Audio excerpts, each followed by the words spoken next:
Hello, everyone. Thank you for joining us today. So we are going to start shortly.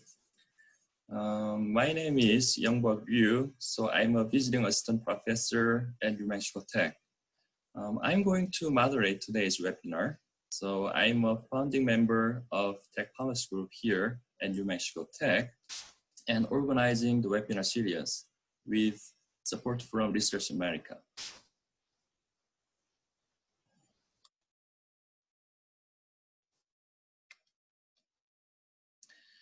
Before we dive into today's topic, so I would like to briefly introduce Tech Policy Group, advertise the second webinar, and introduce the awesome speaker to you. So then I will hand over baton to today's speaker. So we will also have the question and answer session after the presentation. Please feel free to type your question in the chat box later.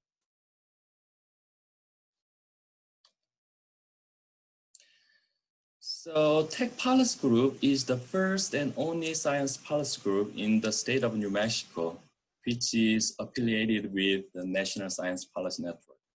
So we are interested in the intersection of science, technology, and policy. So we are supposed to discuss various topics. And then sometimes we post some interesting articles or events at Tech on the Twitter. So please feel free to follow our Twitter, Tech Policy Group.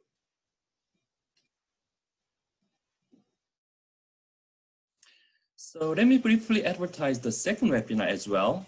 So it is scheduled on July 1st from 12 p.m. to 1 p.m. in Mountain Time. So the speaker will be the Mr. Kirk Nahora. So he is a partner with Wilmer Hill and adjunct professor at American University in Washington, D.C. So he will also talk about the past, present, and complicated future of the healthcare privacy. So there is also a link here. And then please note that this link is different from the first webinars. And then this is flyer for the second webinar. And then this is today's webinar. So I'm very pleased to introduce today's speaker to you. So the Dr. Lee.Kim. So she is the Director of Privacy and Security at HIMSS. So HIMSS stands for Healthcare Information and Management Systems Society. So Lee has over 20 years of combined experience in information technology, programming, cybersecurity, and law. In her role at HIMSS, Lee serves as a subject matter expert and analyst. In her other roles, Lee serves as an analyst with the United States Department of Homeland Security Analytic Exchange Program. Lee also serves on the National Visiting Committee of the National Cybersecurity Training and Education Center.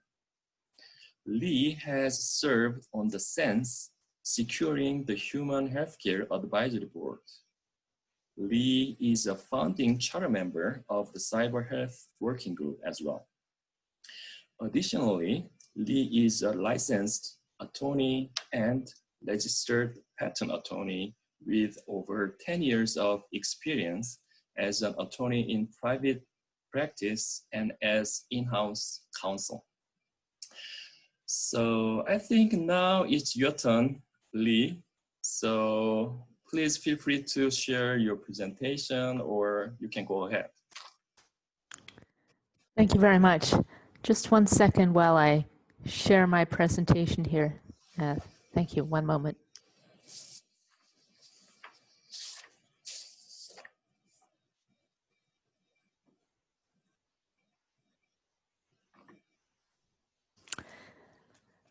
Good afternoon, everyone. My name is Lee.Kim. I am Director of Thought Advisory in Privacy and Security at the Healthcare Information Management Systems Society. Just very briefly about HIMSS, who are we? We are a 501c6 not-for-profit. We are headquartered out of Chicago, Illinois, with a few offices here in the US. However, we are a multinational not-for-profit organization that is dedicated to advancing healthcare through healthcare technology. And you can find out more about us officially through www.himss.org and look at the about information on our website. With that said, I wanted to give a very broad overview in terms of what's going on in the field in terms of healthcare cybersecurity. So this would go beyond just merely generally what it's about to literally talking about what the threat space looks like, what defenses look like in reality, given budgets and constraints such as that, and as well as political will within healthcare organizations, and so on and so forth. And most importantly, I truly wish that should you have any questions at the end of the presentation, of course, I'm more than happy to answer such questions, but I'm always happy to serve as a resource for anyone to help them find out more about this subject matter, whether you want to go into this field or whether you just simply have questions. So that, I think, is perhaps the most important thing. So I'm pleased to meet you all virtually. So first of all, let's level set. What are we talking about? We're talking about cybersecurity. And unfortunately, in terms of healthcare cybersecurity, I could tell you, just like any other critical infrastructure sector, we are definitely in the crosshairs. As you all know, cyber attacks are very much the norm across any industry and any sector, pretty much around the world. And in healthcare, where our business is saving patient lives, prolonging their lives, maintaining their health and well-being, etc. Unfortunately, the technical staff need to worry about cyber attacks and other cyber compromises that threaten the well-being and well-functioning of the healthcare ecosystem, as it were. So whether we're concerned about healthcare delivery or even business operations, cyber is certainly top of mind. So I wanted to go a bit into that, and I'll certainly talk about generally what's on these slides, but of course, you're more than welcome to read what's on these slides. I don't want me to go line by line, but I do want to paint essentially a good landscape perspective of what actually is going on in the field based upon my experience, and also from our members as well, who are right on the front lines in terms of what's going on in this space. So that said, right now, we are certainly in unusual times given the COVID-19 pandemic. Unfortunately, cyber threats are alive and well, and there are those that are trying to capitalize on the COVID-19 pandemic. Unfortunately, I will go a little bit more into that.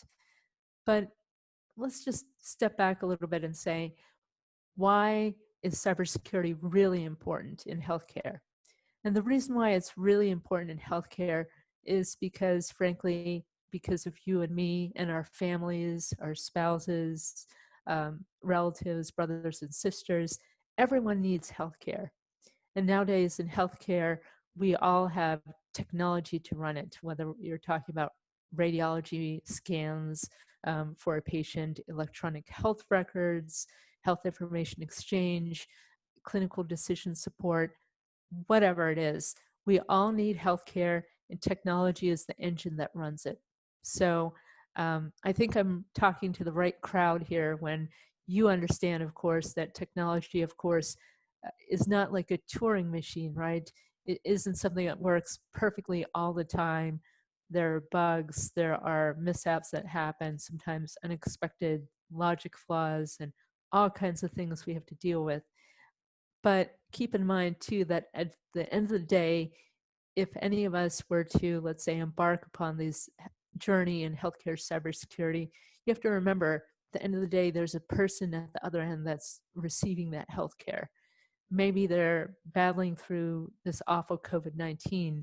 Maybe they are a patient with kidney failure, maybe they have cancer, maybe they have another disease, or maybe they're healthy like you and me. Regardless of what it is, we all really need a really good functioning healthcare ecosystem, which I think is why it's really important for people like yourselves to be at least educated more in terms of what this actually is, so that should you decide to go down this path, you too might, even from behind the scenes, that is from not a clinical perspective, but from a technical perspective, you too might at least indirectly have your part in terms of sustaining or maintaining or saving a patient's life, depending upon what you may be doing to help the healthcare engine to run.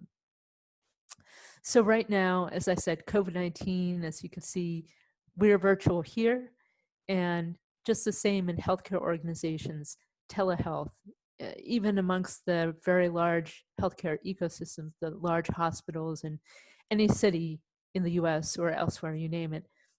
Before, there were maybe a few hundred telehealth visits a month. And now, not naming names, but major providers are reporting that they are getting tens of thousands of visits each and every month during this COVID-19 pandemic. So that's a huge scaling up in terms of demand and demand for technology.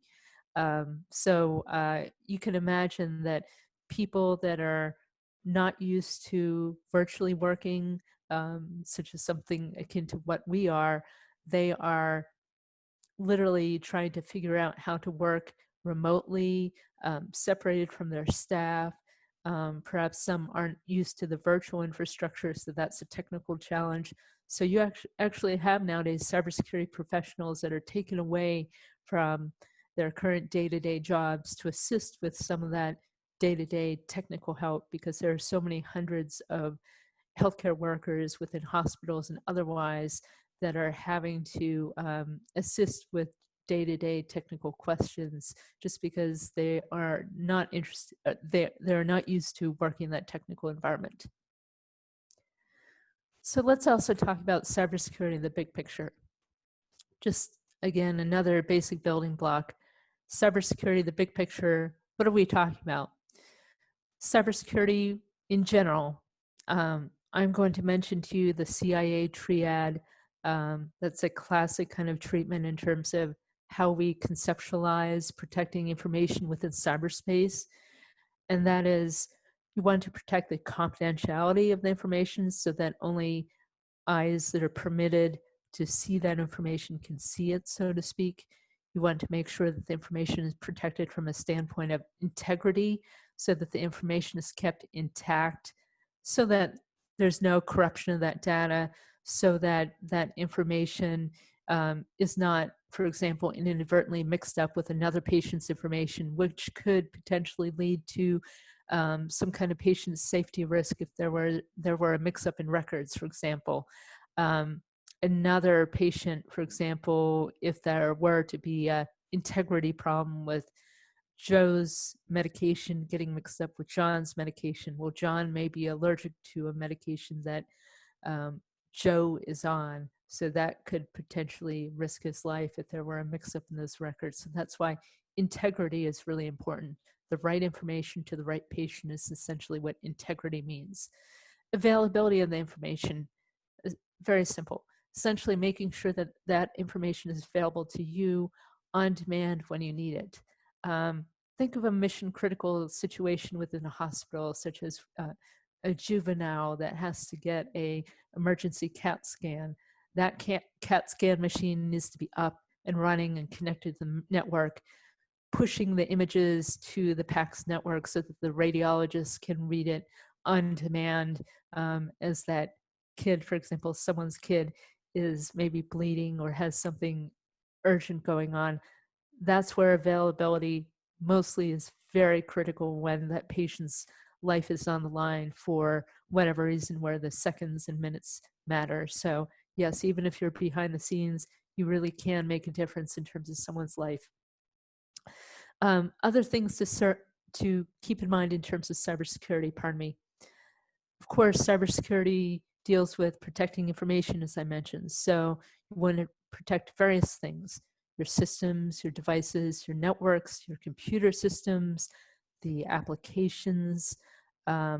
You also just the same want to make sure that the information is protected, such as by way of end-to-end encryption and other things. You also want to make sure, most importantly, that the information is getting to the right patient at the right time as requested, to the right provider at the right time as requested, etc. So essentially, assuming that the technology works, your job in cybersecurity is to ensure that it works, not just to go with the assumption and just leave it as a free-for-all, because it definitely takes a lot of work to ensure that all these vulnerabilities are plugged up as much as possible, addressed, and so that the attack surface is minimized as much as possible, so that the risk with which the provider or other is lowered as much as possible. So that is essentially the idea. Let me also talk about the legislative and regulatory aspect of healthcare cybersecurity. So here at HIMSS, as an example, we have an office in Arlington, Virginia, and we work a lot with our government relations department there. So you might ask, well, what's going on in terms of healthcare cybersecurity, including legislation and regulation? The answer is a lot. So let me give you a little bit of an inside scoop on this. Currently, as you all know, if you're interested in healthcare cybersecurity at all, or really any sector that you're interested in going to, let's say it's in cybersecurity and your sector is regulated, you always really should have a pretty good familiarity with the regulator, that is the regulating agency. In this case, it's US Department of Health and Human Services, and the regulation that the regulator will enforce against you as a hospital, for example. In this case, the key regulation is HIPAA. You might ask, well, why? It's because not only do you have to make sure that information is protected, but you have to also make sure that information is protected in the manner that complies with the regulation. So, in other words, think about an architect for a house. These regulators essentially have a general framework within which they believe that security standards should flow and how it should be implemented within an organization. Essentially, for example, HIPAA says, yes, conduct a regular risk assessment, which we all know, but that's essentially the general broad framework within which you need to do and what you need to understand, so that you're essentially hitting all those marks in a checklist kind of fashion. So if you're interested in healthcare cybersecurity, know HIPAA. If you're interested in going into financial cybersecurity, know the 6 key agencies that are regulating cybersecurity, because they all have regulations and are sister nonprofit organizations in the financial sectors, such as FINRA and BITS and whatnot. They'll tell you that the regulators definitely want a piece of this cybersecurity puzzle, and they want the ability to dictate how organizations are raising their profile in terms of cybersecurity. So wherefore, of course, they'll always have new regulation. Now, stepping back a little bit, HIPAA, the last time we amended it, meaning the government, it was back in 2013. It has not been amended since then. So essentially, you have a fairly old regulation that is X number of years old that has simply been adapted to today's high-tech world. What am I talking about? Electronic health records, radiology, pharmaceutical information systems, all kinds of computerized things that make hospitals work. And just to give you an idea also from a hospital perspective in terms of how technology-driven these organizations are, you can imagine just about virtually any simple electromechanical device. So many of these nowadays have sensors within them. They have wireless connectivity, so they too are part of the Internet of Things that needs to be secured. So it's a real challenge for healthcare organizations and cybersecurity folks, frankly, to keep track of the entire inventory of computer systems, as well as computer enabled or computer implemented devices, such as those Internet of Things, because more and more of these electromechanical devices are coming online. Let me give you an example in terms of an evolving challenge in terms of healthcare cybersecurity.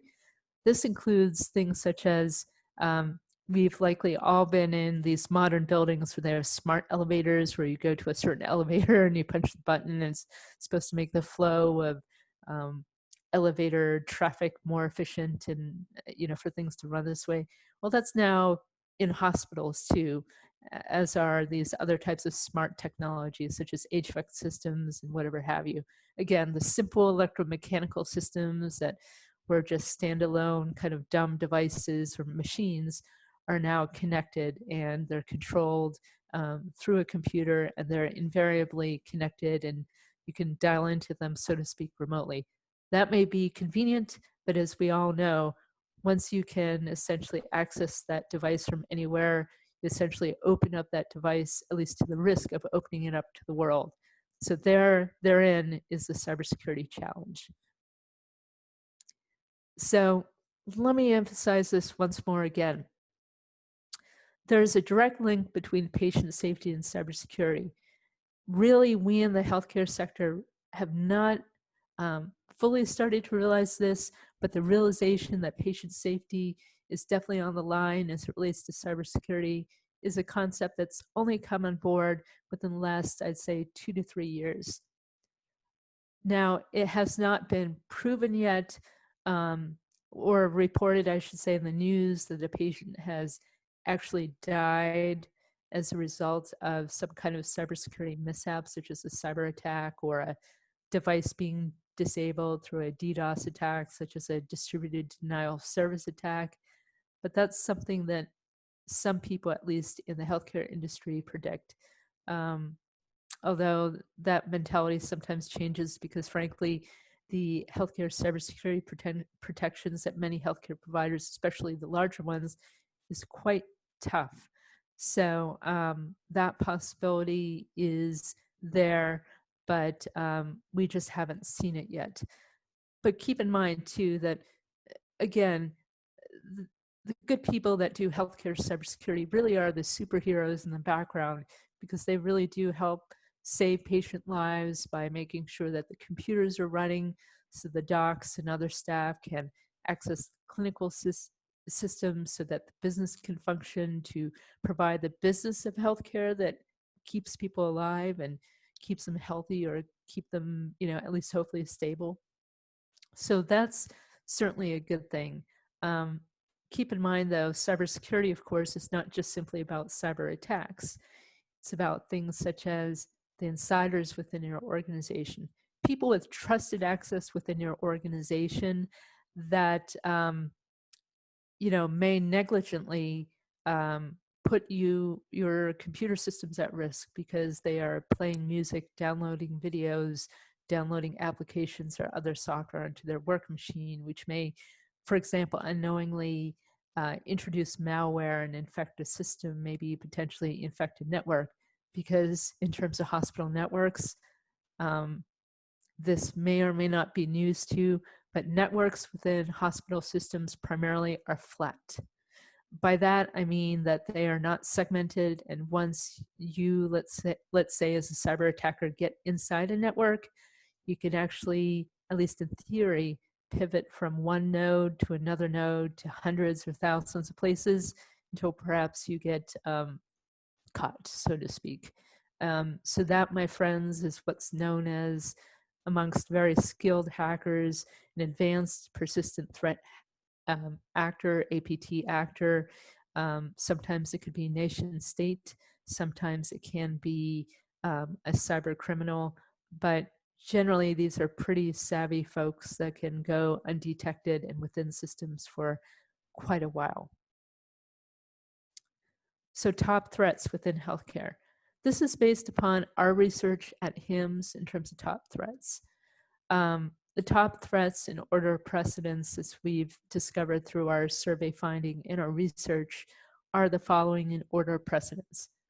First top threat is phishing, because typically our network perimeter is it's very hardened. It's very tough to go get past those defenses. So phishing is a way in which person on the other end, an employee that's within the hospital, within those networks, he or she has access there. And so you send them a nice phishing email to elicit sensitive information like credentials, send them something that's malware laden through a poison link or attachment, whatever have you. The point is you get to circumvent that perimeter and deceive that person into doing essentially your bidding so that you can get in that system and or you can get that nugget of information that you're looking for. And unfortunately, it's still very successful, as our statistics show. Social engineering, such as by way of calls, is also another problem. Unfortunately, there have been hospitals across the US at least that have been pummeled with calls, even in the operating system, of these scammers calling into OR while the patient is on the table.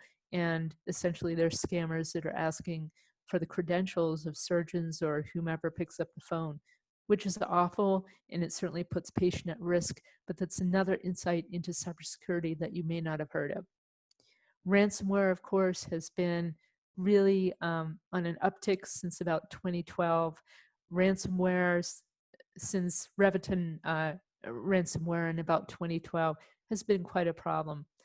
Ransomware, of course, where your system gets disabled, supposedly, and unless you pay Bitcoin, supposedly you won't get your data back. Many people within that situation, like putting someone under duress, should I say. And when most people are in that situation, they'll give in to the demands. But there's no guarantee really that you'll be able to get the data back.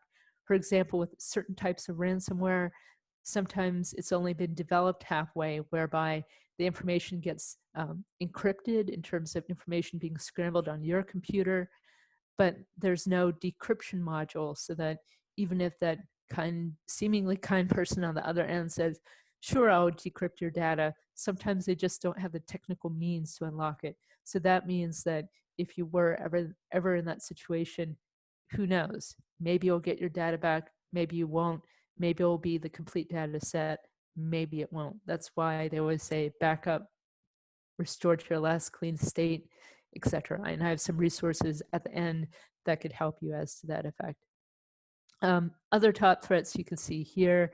Interestingly, website and web application attacks are not really well reported. So either people are not looking, or perhaps it's not as frequent as, for example, phishing. But regardless, we all know if you look at the OWASP top 10, unfortunately, SQL injections, cross-site scripting, and others have been within SOCs where you can literally see the statistics such that unfortunately a lot of websites are really vulnerable, where you can pull data from the database upon demand with these SQL injection attacks. You can do a cross-site scripting attack or other attack where essentially you can get a nice shell on someone else's machine with a RCE attack, for example. Scary stuff, but unfortunately much too vulnerable, because cybersecurity is oftentimes an afterthought. And as I had mentioned too, unfortunately, insider attacks are very much a problem as well, because either you have an employee that has maybe been trained perhaps just once a year in terms of what you should do in terms of cybersecurity best practices, but perhaps they don't care, or they, for whatever reason, think that this cybersecurity stuff is a pain. So they go around it, they have a workaround, they circumvent it. So that's typically the gotcha within healthcare organizations. They're occasionally, well, I should say oftentimes, battling the cyber attack scenario with various threat actors trying to get in, but also they're chasing their tail with these employees that may have made a mistake in terms of putting a file sharing service on a computer, or the accidental data leakage of sensitive information.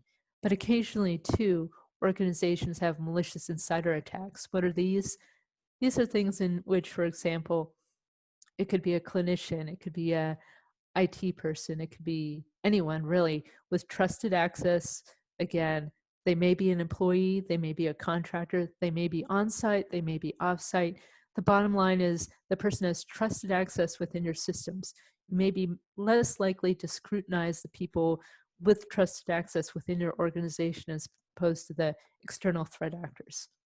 But to that end, a disgruntled employee or a contractor or someone who simply wants to do bad for their own end may set up a logic bomb. They may steal information for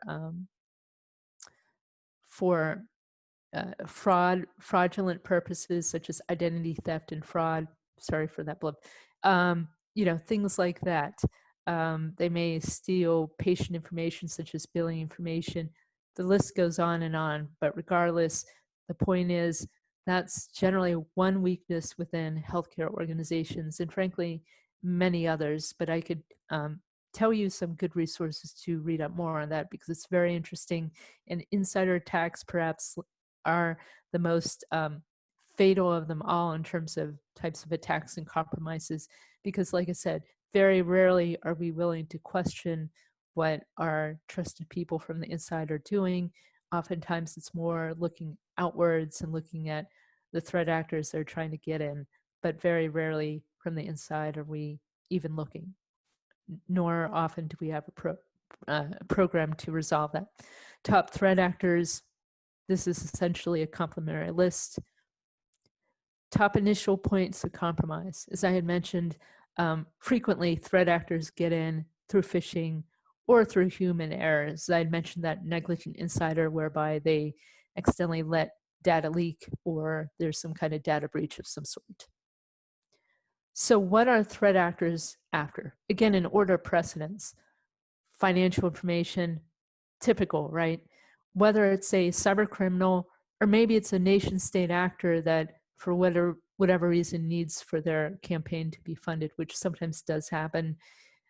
These threat actors may be after financial information such as, where's the money going? How can we perhaps divert funds from the one account that the hospital says to our account?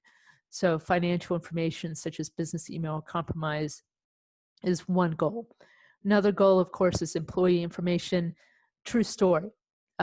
Not naming any names, but a nation state actor had infiltrated an actual major hospital system, gotten in to the third party payroll site, and essentially diverted the funds from some clinician, a few clinicians' paychecks. They essentially rerouted that information from the bank account that these employees were supposed to, get the clinicians to the criminals. And unfortunately, it was a real fight for this healthcare provider to plug that vulnerability, to block these nation state actors out because they were really persistent. Literally by the minute, they were changing their attack patterns, methodologies, and whatever have you. So it was a real fight.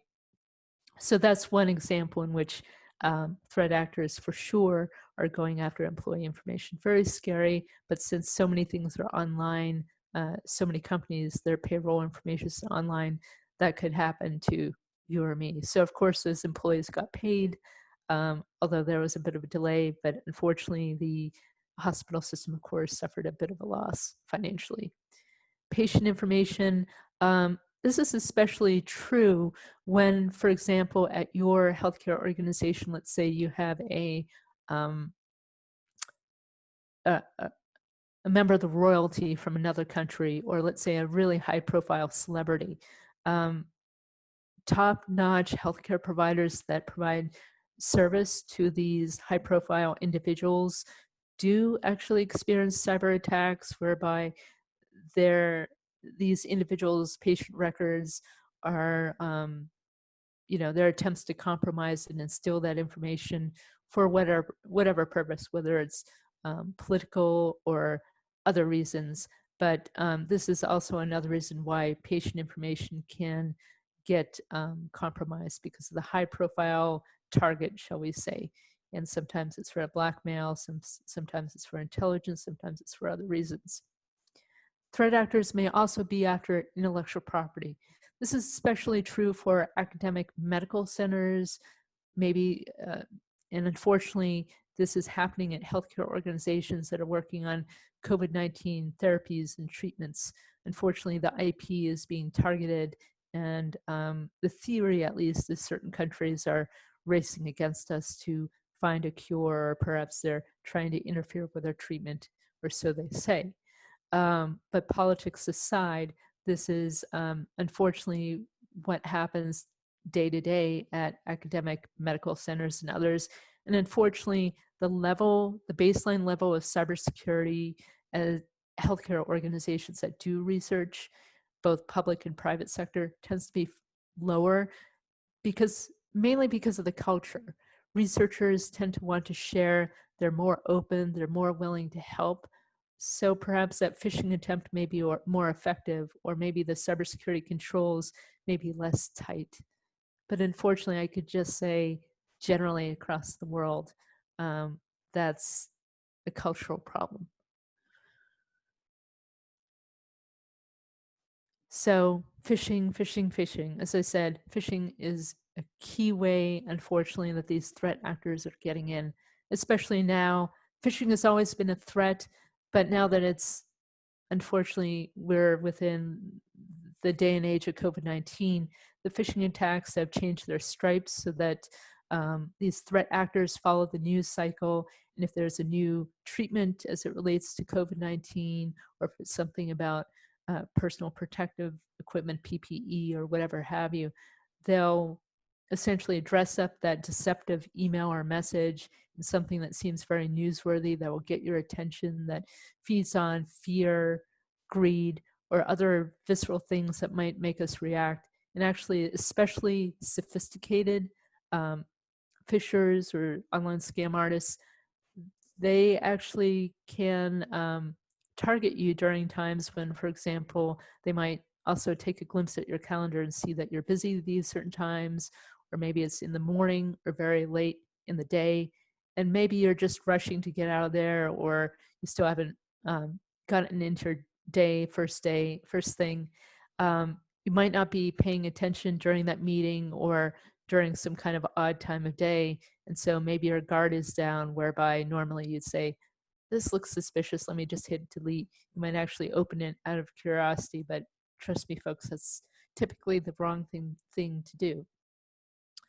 I can say this in terms of phishing generally. Spear phishing emails are the most deadly, shall I say. They're targeted, and actually there are actually patent applications on this, as I've discovered. There are spear phishing emails whereby there are artificial intelligence engines available out there to automatically generate a tailored email to a certain target based upon his or her own individualized information. So maybe that AI engine pulls information off of social media and crafts something automatically together, along with a poison link or malware, whereby it's just something where it feeds you certain special type of information where it might seem like something authentic as opposed to something that's fishy, shall I say.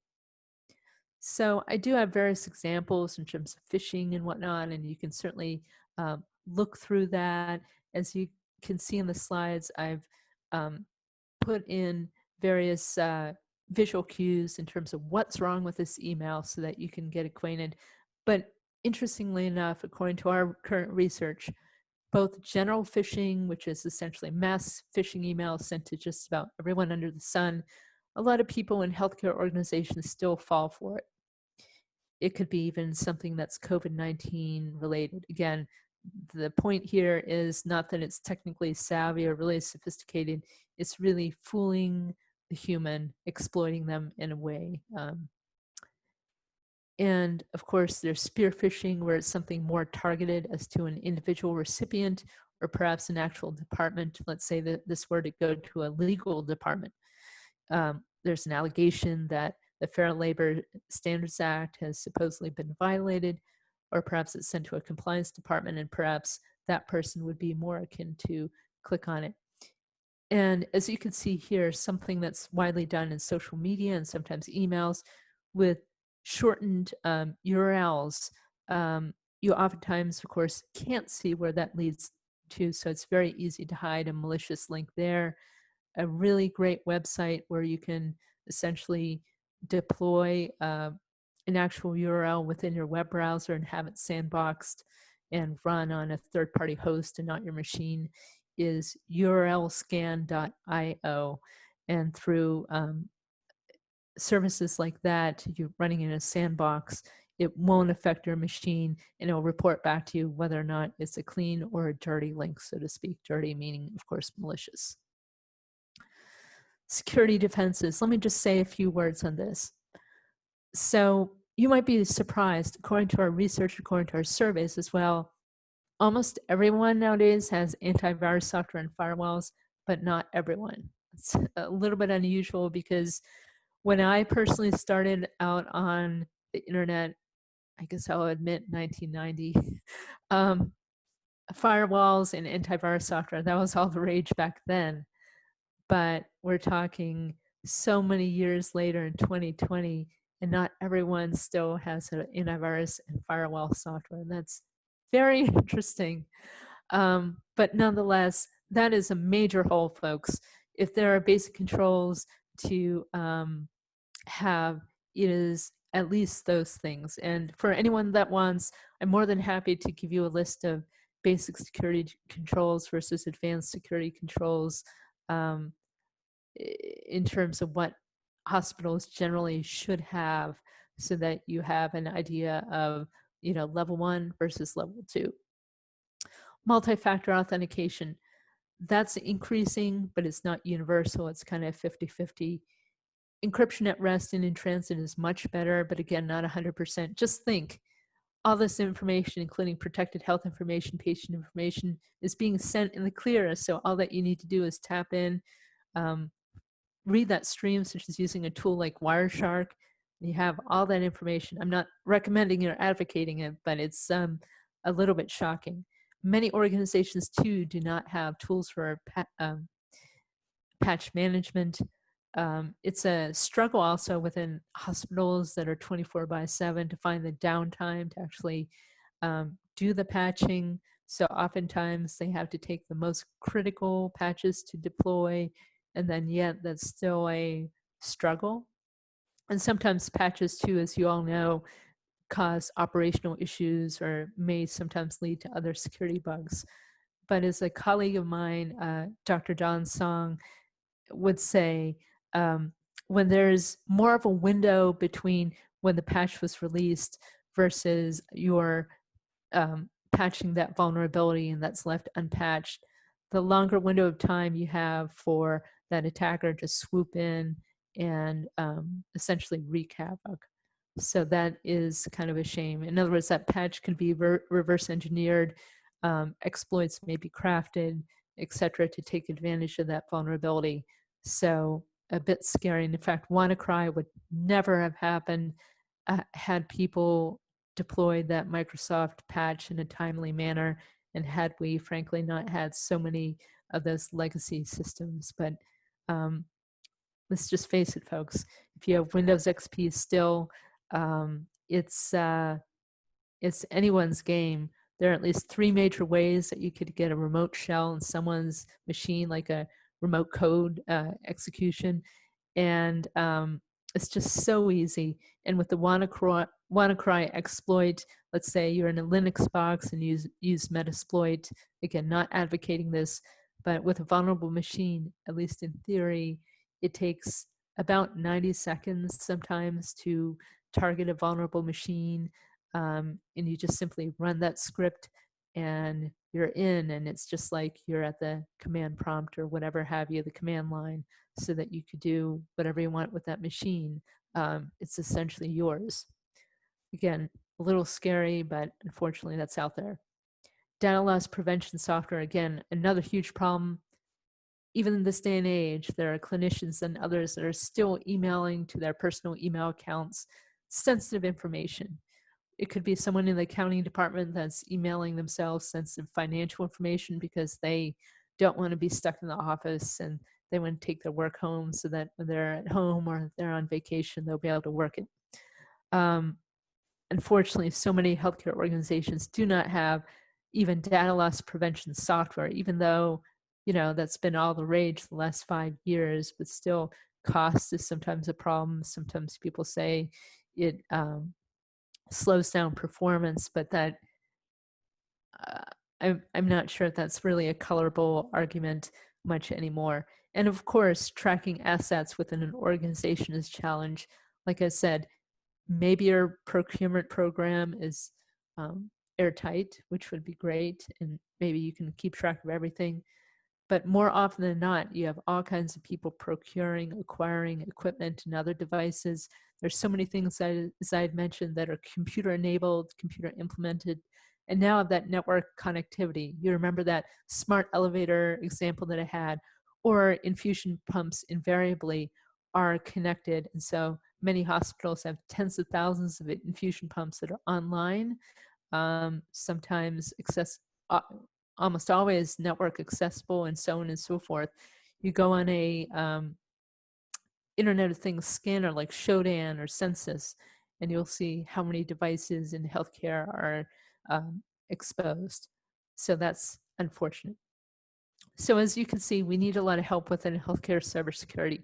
There's so many possibilities. Here's just a example of some titles that of people we know that are in the field, that are, you know, on the front lines or helping people on the front lines every day. There's a real need, I could say, for chief information security officers. Only in the last year have hospitals and others begun hiring them, which is really odd because the purpose of the CISO is that they formulate strategy in terms of cybersecurity, whereas someone that's more technical will deploy based upon a plan, based upon a set architecture, so to speak. But the CISO absolutely needs to be at the top. The CISO hopefully is elevated to the level of an executive whereby he or she has enough say as any other C-suite executive. That's the way it really should be. There's also a bit of a philosophical debate in terms of whether the CISO should be under the CIO or whether they should be at the same level. But regardless, hopefully that CISO has enough political willpower and enough say-so in terms of finances and such, wherein he or she can do his or her job and literally turn around that information security program so that it is proactive, so that everyone is on board with it, because frequently there isn't the political will to have things run smooth. So there are many other possibilities here. I can tell you at some major healthcare organizations, there are also sometimes staffers, again, the larger ones, whereby there are professionals that do nothing all day but serve the dark web to see whether or not there's any chatter about a certain hospital being compromised, or that they plan to compromise that hospital or institution as a target. So that's what threat hunting, for example, and a slice of that is about. There are also many other possibilities, such as people that specialize in security awareness so that all employees know about phishing and what to do if they see a phishing email, and what not to do, such as being curious and clicking open that link. There are also people like penetration testers that will test the defenses that one may have set up in terms of controls. They will test every which way in terms of how to get into a system. They could work with government, they could work with private sector, but this is actually quite necessary if you want a mock run before you actually have a cyber attack, to see how strong your defenses are and to plug the various ways in which attackers can get in. There's almost always a way to get in, so don't be disappointed if you get feedback like that. The bottom line, though, is to pay attention to that report and to address it, as opposed to just doing it and letting it sit on a shelf. The same thing is true about a risk assessment. Don't just let it sit on the shelf. Do something about it, up your security program. And there are many other career possibilities. Public policy professional is another example whereby you can act as a consultant or SME to congressional committees, for example, because healthcare cybersecurity and cybersecurity generally is really a hot topic, and lawmakers and others really do need people with cybersecurity expertise that they could call on, where sometimes they can even have you testify based upon your expertise should they have a hearing. And last but not least, here's my contact information and email address in case there are any questions that we can't get to today. But that said, this is a fairly broad but hopefully useful talk in terms of what healthcare cybersecurity is about. And don't forget to look at these resources that I have in the end too. And this is with information that perhaps you may not have seen before from various sources such as Department of Homeland Security and the Office of Director of National Intelligence, any of which you can freely share. And once I said again, like I said, feel free to get in touch even afterwards should there be any questions or any interest in terms of further information. I yield back.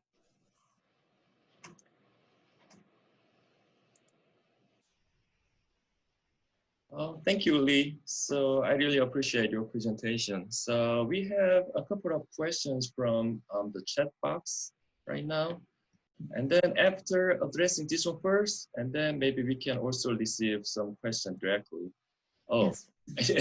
I can see a little some reactions. So please wait, hold on, please. So let's address the question from chat box first. Yes.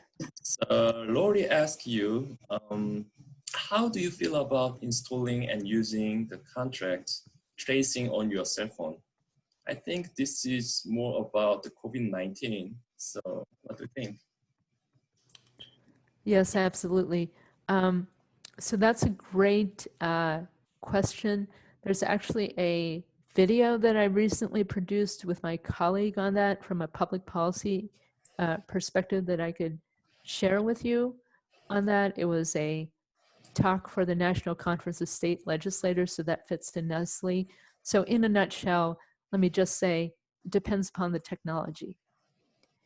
If that application uses Wi-Fi or if it uses GPS for positioning, that means that not only is your specific position tracked, but also the time in which you're at a certain place is also tracked. So that's a little bit intrusive in terms of surveillance, I believe.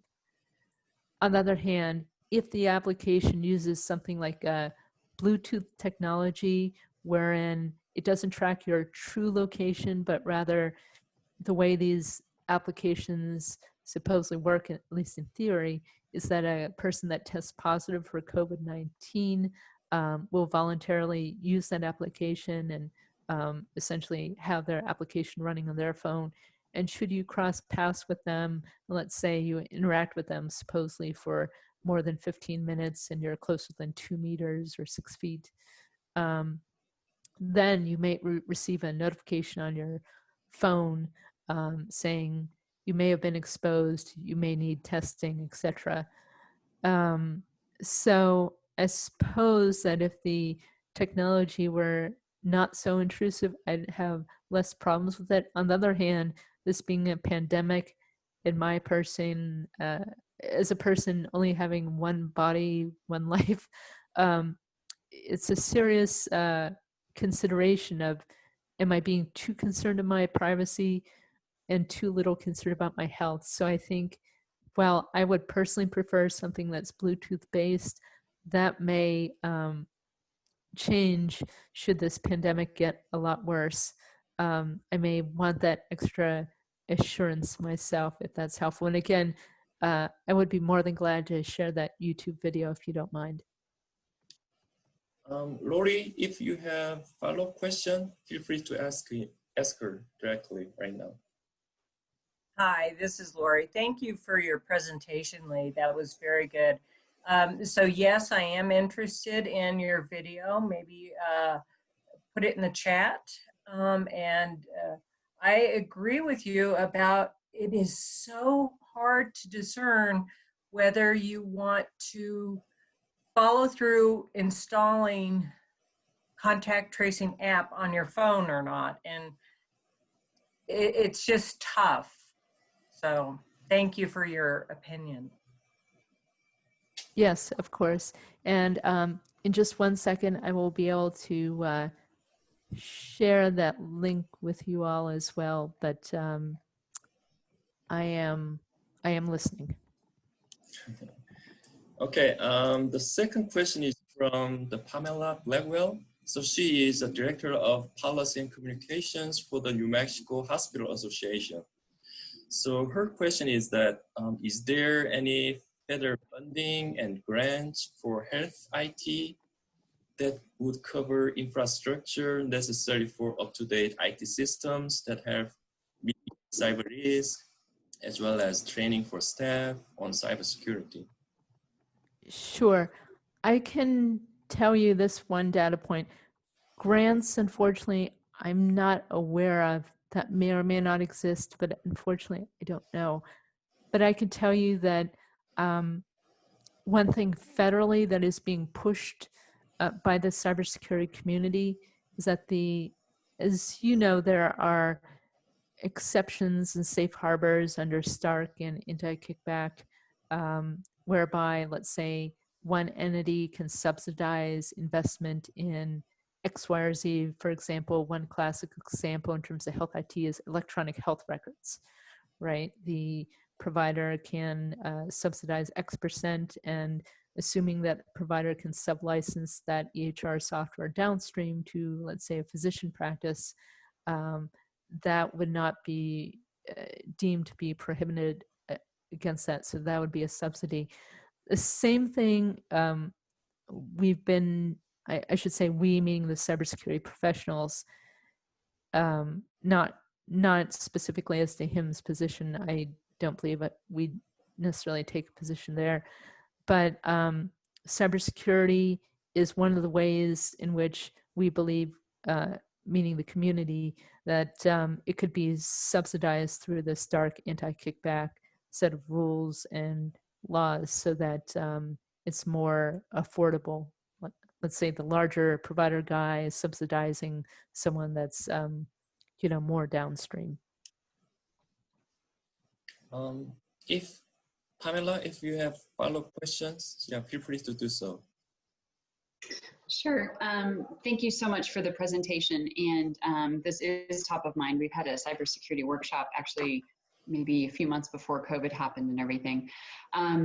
So I think kind of where I was coming with the question, and that's actually a really good insight to go seek federal funding that way, is sometimes the grants and federal opportunities, they pay for the thing or the structure, or maybe it's the program, but you also need staff now to be able to understand how to use the technology and use it responsibly. And not just kind of staff that are using the telehealth, but I think in a way it's a shifting of workforce a little bit. And so I guess my point being that with that shift, I'm hopeful that there are federal or other funding opportunities that recognize that it's not just the stuff, it's the people who know, and gosh, if they knew everything you knew, that's great. But at least so that they could know what they need to for, our hospitals, obviously in particular in New Mexico.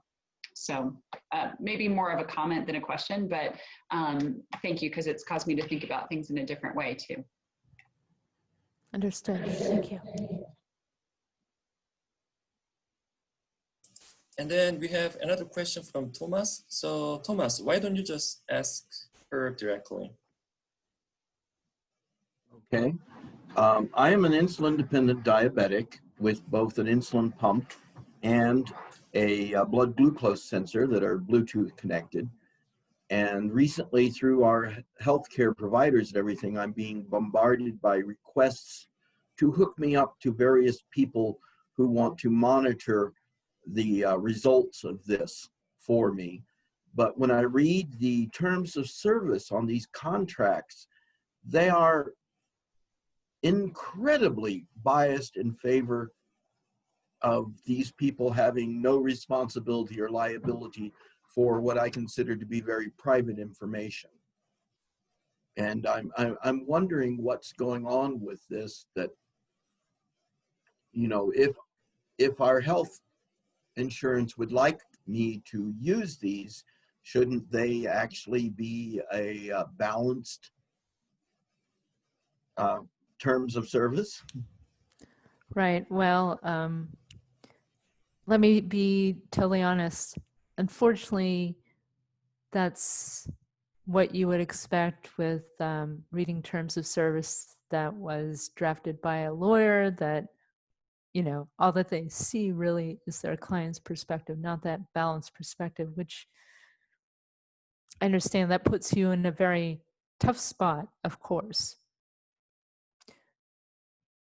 So what I would do in it, if I were in your shoes, really would be to ask these organizations what actually happens, because sometimes, and I'm not saying it's the case here, I just don't know, sometimes organizations in practice will hopefully honor certain privacy protections, especially to the extent that you think you're covered under HIPAA.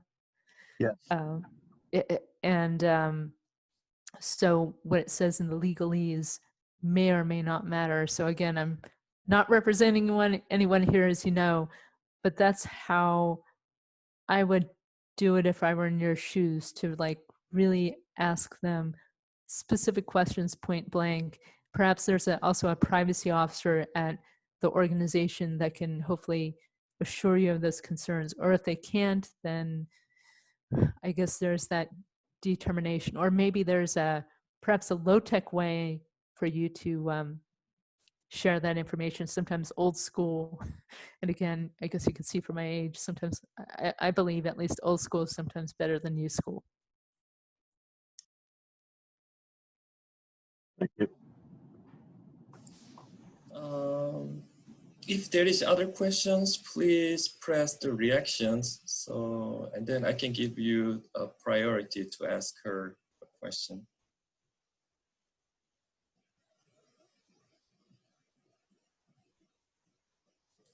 Oh, Eden? Do you want to go ahead? Sure, I put mine in chat, but basically, my name is Aiden Wells, and I'm with the New Mexico Tech Cybersecurity Centers, and we are working to develop healthcare surveys for healthcare providers focusing on cybersecurity to help them kind of point to different directions within their companies that, well, each of our surveys are for different departments within a company, and hopefully pointing with lack of input from them to specific open parts in their network that can be improved. And so we've been drafting many versions of these to hopefully best help these different companies. But we also want to have resources like your reports and stuff like that that have actual data to help back up and improve it. And I was wondering if something like after this presentation, could you help with input or other resources to help these surveys? Sure, I'd be totally glad to. Whether it's in terms of looking at anything you may have drafted and figuring out the right way to approach it, or sharing the survey data, I'm more than happy to do that. So definitely feel free to get in touch with me by email and we can set up a time to talk. It's, as I mentioned, it's the kind of thing where it certainly is valuable for you to know, and I'm always happy to help. I just think that it's just simply the right thing to do there. So thank you. Cool. Thank you. Are there any other questions?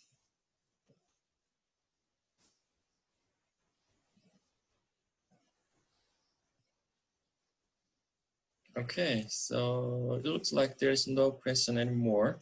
So thank you so much, Lee. So I really appreciate your presentation. And then thank you for all attending this webinar. So once again, we will have another one, the second one on July 1st from 12 p.m. to 1 p.m. And then the recordings will be available in our YouTube channel. So conditioning on the lease agreement. Okay. So. Oh, sure. Sure. Please, please go ahead. I'm sorry. Okay, thank you. So I think, yeah. Okay. So yes, thank you so much. And then I think, Chris, thank you for your craft. So, okay, Lori too. So I really appreciate, and then hopefully I can see you on July 1st. Thank you.